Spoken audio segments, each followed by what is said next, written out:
ஊற்றிலா தண்ணி போயிருமா? போயிடும். வண்டி பெரிய வண்டி போயிடும், பஸ்லாம் போயிடும். காரணம் எங்கே தள்ளி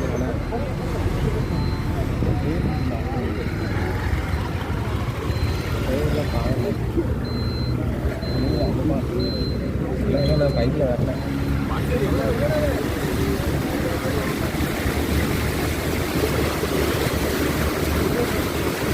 வீடு அடிக்கல.